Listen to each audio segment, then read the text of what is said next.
Alright, hi guys, everyone. Welcome back to the channel CryptoX this side. Hope you all are doing well.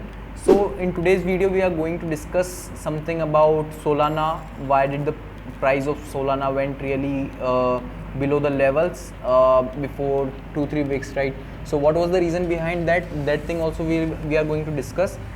So without wasting the time, let's get started. This channel does not promote or encourage any illegal activities. All contents provided by this channel is meant for educational purpose only. Trading is informed, involves risk. So before everything you do, analyze your financials and then decide. We are not responsible for any kind of losses. It is very important to do your own analysis before making any investment based on your own personal circumstances. So firstly, I would like to mention the price of the Solana here. It's currently trading at $34, somewhere around $34, right?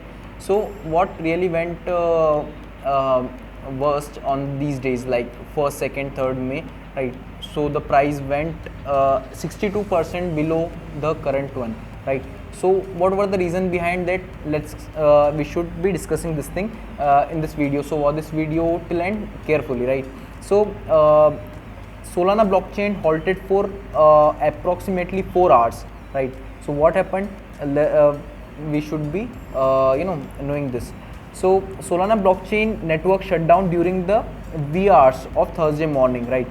The Solana mainnet was affected by an outage which Coinbase announced on Coinbase status. And one more thing, the Solana network was also called as Ethereum killer, but currently the situation of Solana is also not so good, right? And other than that, the developers, they told that earlier today a bug in the durable nonce transaction feature led to nondeterminism when nodes generated different result for the same block, which prevented the network from advancing. So these are also one of the blockchains reasons that the price of Solana went down. So most of the people also told that the Solana might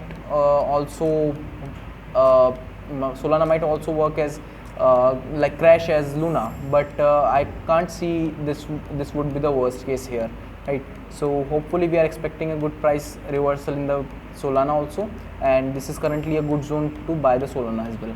So this was only the few of the points. If there is any kind of update, I will surely update you on Telegram and also on a video. So make sure to join the free Telegram. The link is already into the description.